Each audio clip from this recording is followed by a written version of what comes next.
Pizza base नसेल तर bread pizza बनवायला अगदी सोपा आहे। तर घरी हा ब्रेड पिझ्झा अगदी क्रिस्पी आणि टोस्टेड कसा बनवायचा ते आपण पाहणार आहोत।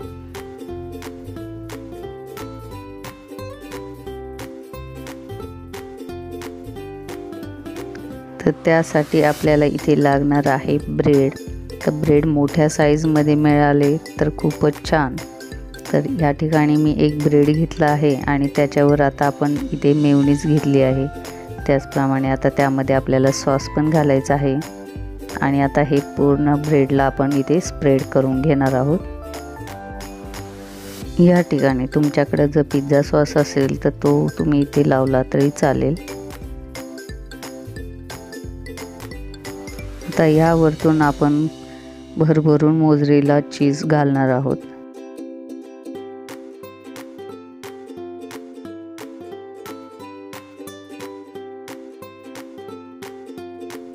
कारण पिझ्झा म्हणलं तर त्याच्यामध्ये भरभरून असा चीज असेल तर खायला खूपच छान लागतं आणि मुलांनाही हे फार आवडतं।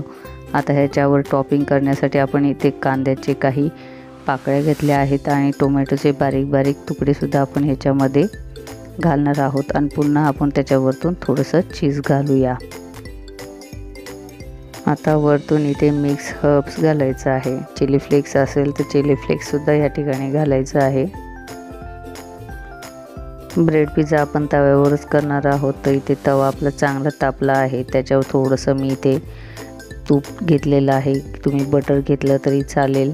आणि हा पूर्ण ब्रेड आपण आता या तव्यावर ठेवला आहे आणि गॅस इथं मी मंद आचेवर करून ठेवलेला आहे।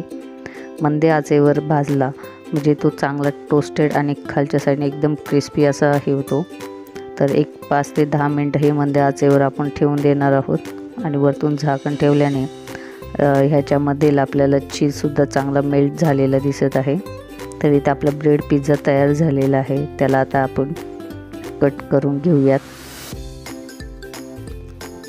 या ठिकाणी आपला ब्रेड पिझ्झा तयार झाला आहे। तर अशा पद्धतीने अधूनमधून हा आपण पिझ्झा नेहमी बनवू शकतो आणि मुलांनासुद्धा हा ब्रेड पिझ्झा खूपच आवडणार आहे।